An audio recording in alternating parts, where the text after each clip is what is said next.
네, 안녕하세요. 2차 전지와 테슬라에 올인하고 있는 일레컨이라고 합니다. 지금 제가 커버하고 있는 테슬라와 2차 전지에도 어느 정도 주가가 좀 꿈틀거리고 있는 상황에서 좀 제가 하고 싶었던 말들에 대해서 좀 정리를 해보도록 하겠습니다. 테슬라 관련해서는 기다렸던 6월 이런 것들이 점점 속속들이 나오고 있습니다. 물론 지금 뭐 트럼프의 관세 이슈라든지 뭐 우크라 전쟁이라든지 여러 관세 이슈들은 끝나지 않았지만 이런 것들은 어떻게 보면 아무도 예측할 수 없는 불가항력적인 것이라고 보고 테슬라 소식으로 바로 넘어가면 테슬라의 가장 요즘에 메인 화두는 모델 Y 출시와 더불어서 저가형 모델 Y, 저가형 모델 3, 모델 Q 이런 신 모델에 대해서 가장 집중이 주목이 되고 있습니다. 물론 이제 모델 Y 인기는 아직 거의 뭐 중국에서도 주문이 계속 뜨겁게 이어지고 있고 유럽과 미국에서도 계속 출하량이 늘어서 이제 1분기 때 마이너스 뭐 유럽에도 30%, 40%, 50% 역신장 대란 것들이 그런 것들이 노이즈들이 다 없어질 것으로 예상이 되고 있습니다. 그렇게 예상하는 이유는 모델 Y는 전 세계 판매 매출 1위의 베스트셀링카입니다. 그것들이 새로 나온 겁니다. 새로 나온 것들이 아예 뭐 페이스리프트 정도가 아니라 완전 새로 바뀌었다라고 볼 수가 있겠죠. 그래서 그 인기와 더불어서 저가형 모델 Y가 계속 나오고 있습니다. 이게 뭐 모델 2란 이야기도 있고 뭐 이렇게 생겼고 이런 것들이 뭐 여러 스파이 드론 컷이 나오고 있습니다. 그래서 확실한 것은 저가형 모델 Y는 나온다라는 것을 이런 컨콜에서 이야기해 줬고요. 만약에 모델 Q, 모델 2가 나온다라고 하면 이런 것들은 사실 조금 아직 베일에 쌓여 있는데 이런 것들이 만약에 나온다라고 하면 더욱더 큰 이슈를 불러일으킬 것 같습니다. 물론 저가형 모델 Y조차도 35,000달러 정도 수준의 이런 가격을 많이 다운시켜서 출시될 것 같습니다. 이런 것들과 별개로 우리가 기다리고 기다려왔던 6월이 원래 이야기 나왔었죠. 물론 이제 이 6월이 우리가 로보택시가 텍사스에서도 오스틴에서 이제 시범 운영한다라는 소식들은 원래 뭐 연초에도 있었죠. 그런데 우리가 뭐 예측하지 못하게 트럼프 이슈 때문에 이런 도지 이슈 때문에 너무나 정치에 몰입하는 것 때문에 예상치 못하게 저도 하락을 완전 다 들이맞았습니다. 이제 그런 것들이 이제 도지에서 이제 조금 영향력을 좀 줄이고 트럼프가 관세로 그냥 완전히 빌런처럼 해주고 있기 때문에 일론이 좀 정치적인 부분에서 좀 떨어져 가고 있는 것 같습니다. 그런 상황에서 이 모델 요거 저가형 모델하고 6월에 이런 로보캡 사이버 택시 이슈로 완전히 이제 다시 주가가 살아날 것이라고 예상하고 있습니다. 그래서 이제 또 다시 또 자칭 전문가들이 나올 것이라고 예상하고 있습니다만 한번 좀 요거를 말씀을 드리면 테슬라의 로보택시 모드라는 게 있습니다. 이 로보택시 네트워크는 별도의 로보택시 앱을 사용하는 대신 테슬라 앱을 사용할 것으로 보인다. 이건 예측인 거고요. 이 두 가지 모드가 있습니다. 플립 모드와 오너 모드. 그래서 일단은 공용으로 20, 30대 이런 사이버 캡으로 모델 Y로 이 로보택시를 운영한다라고 공식적으로 이야기했고 거기다 추가적으로 좀 더 안정되었을 때 자기자 소유자가 오너 모드나 뭐 플립 모드를 통해서 자기가 일할 때나 자기가 잘 때 이 운전을 시켜서 돈을 버는 구조로 완전히 뭐 상상의 이상의 완전 상상 속의 시나리오죠. 그런 것들이 이런 것들을 안 쓸 때 가능하게끔 택시로 이용하는 것이 물론 이런 것들은 너무나 이상적이지만 이런 법적인 것들이 많이 허들이 있을 겁니다. 그래서 이런 것들이 법적 규제가 해제되는 것이 가장 중요한 이런 이슈라고 볼 수가 있습니다. 만약에 어쨌든 이런 것들은 굉장히 테슬라 주가에나 아니면 펀더멘탈이나 직접적인 영향을 미칠 수 있을 겁니다. 다만 이런 것들이 좀 리스키할 수 있는 게 만약에 6월에 이런 것들이 V13 이제 V13 단계인데 V14 정도까지로 아마 출시하겠죠. 그때 사고가 난다라든가 아니면 뭔가 이런 안정성의 이슈가 발생한다든가 이런 확장의 문제점이 발생하는 거면 또 한번 사실 주가가 좋지는 않을 겁니다. 다만 이런 것들이 지금 수백 대의 모델 Y로 지금 테스트하고 있다라니까 그런 것들을 일론은 안전을 기반으로 해서 점진적으로 천천히 확장할 것이라고 이야기는 했죠. 그만큼 모든 언론이 다 주목하고 있는 상황에서 더 조심조심할 것 같습니다. 그래서 만약에 이런 것들이 본격적으로 확장된다고 하면 우버 운전자 같은 경우에는 이런 거 없어질 것이라고 예상하고 있습니다. 물론 우리나라에서도 막 택시 조합에서 강한 반대나 것처럼 전 세계에서도 어느 정도 반대가 좀 있을 겁니다. 그게 굉장히 이게 음, 판단하기 어려운 문제긴 하죠. 그런데 이제 중국이나 미국에서는 빠른 확장을 좀 기대를 하고 있습니다.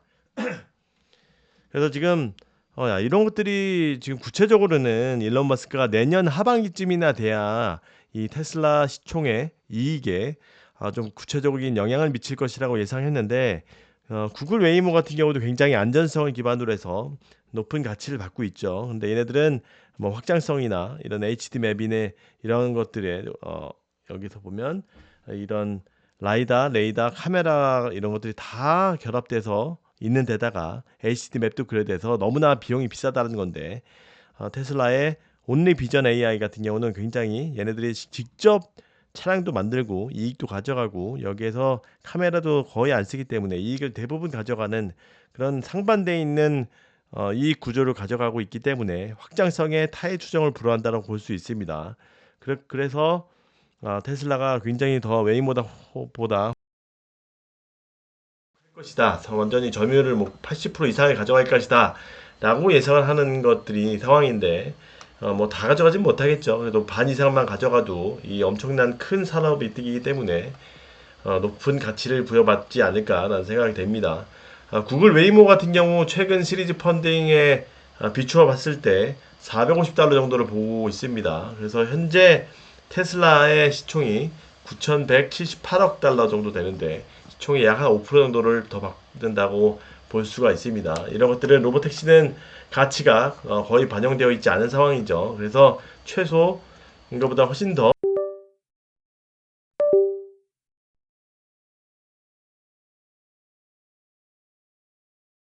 화두이고 이런 저가형 모델에도 어떤 배터리가 들어갈지 뭐 이런 것도 화두이고 뭐 모델 Y의 3열 버전에 이런 것도 확장된다라고 보고 있습니다. 그래서 이와 더불어서 뭐 짧게 말씀드리면 이것도 뭐 중요한 이슈죠. 테슬라 세미 대용량 배터리팩에도 대용량 이런 것들이 800km 정도 주행 거리를 할 건데 이런 1200kWh의 전략 공급하는 메가 추사저로 충전합니다. 거의 이게 옛날에 모델 Y 한 10대 정도의 배터리를 탑재한다라고 합니다. 올해 말 정도에 이제 4680 배터리를 활용해서 세미 트럭이 출시될 예정이니 이것도 한번 지켜보면 좋을 것 같고요.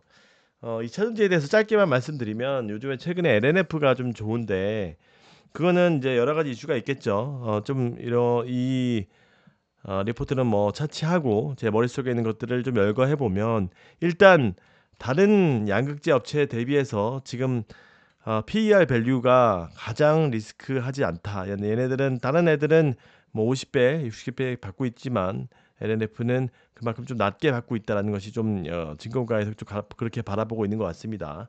거기에다가 추가 수주 모뎀텀이 가장 기대되는 지금 가장 우리가 기다리고 있는 게 일본 파나소닉하고 이렇게 양극재 수주 가능성이 높다라고 보고 있죠. 지금 얘네들이 직납도 하고 있지만 LG 엔솔을 통해서 또 납품하고 있고 마지막 남은 퍼즐이 파나소닉을 통해서 하는 건데 지금 이 미국에서는 거의 파나소닉이 독점하고 있다시피 합니다. 그래서 이런 것들을 가져가면 완전히 테슬라가 대부분 이쪽을 통한다라고 볼 수가 있습니다. 소재 같은 경우에는 그래서 이 지금 캐즘을 벗어나고 있는 시기에서 올해는 특히 정치적인 이슈가 없다라고 하면 테슬라가 가장 돋보이는 한 해가 되지 않을까. 물론 GM도 지금 굉장히 잘 나가고 있습니다만 돋보이는 해가 되지 않을까라고 생각되는 상황에서 LNF도 그 수혜를 받지 않을까 생각이 됩니다. 그 이유는 원래는 LG화학하고 같이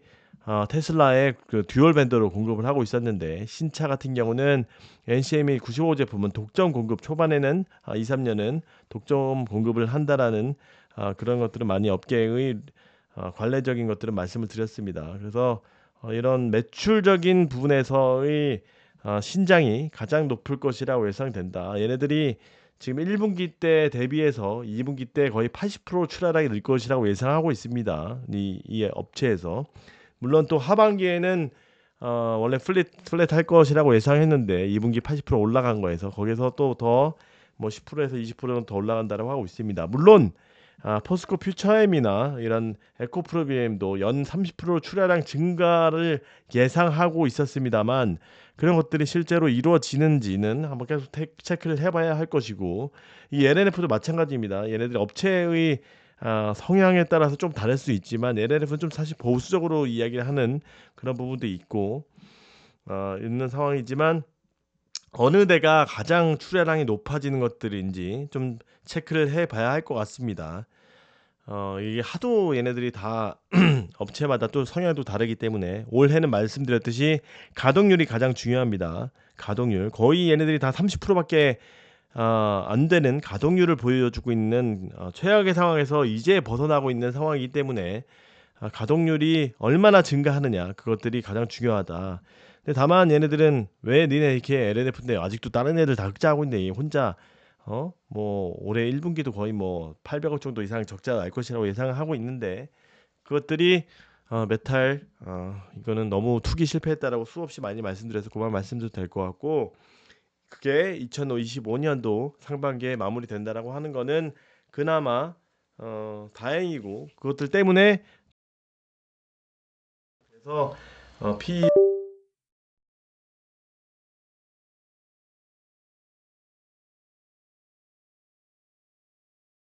리포트에서는 밸류에이션 매력이 가장 높다.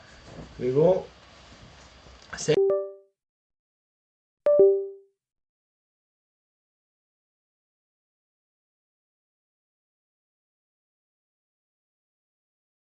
전체를 좀 비교해보는 시간을 갖도록 해보겠습니다.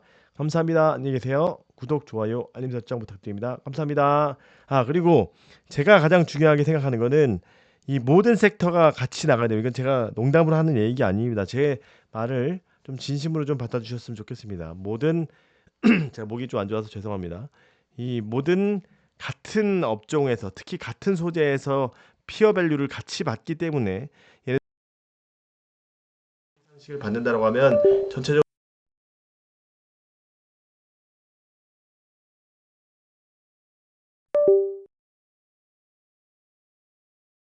꼭 다시 한번 강조를 드리며 나머지 업체들도 더 살펴보도록 하겠습니다. 안녕히 계십시오.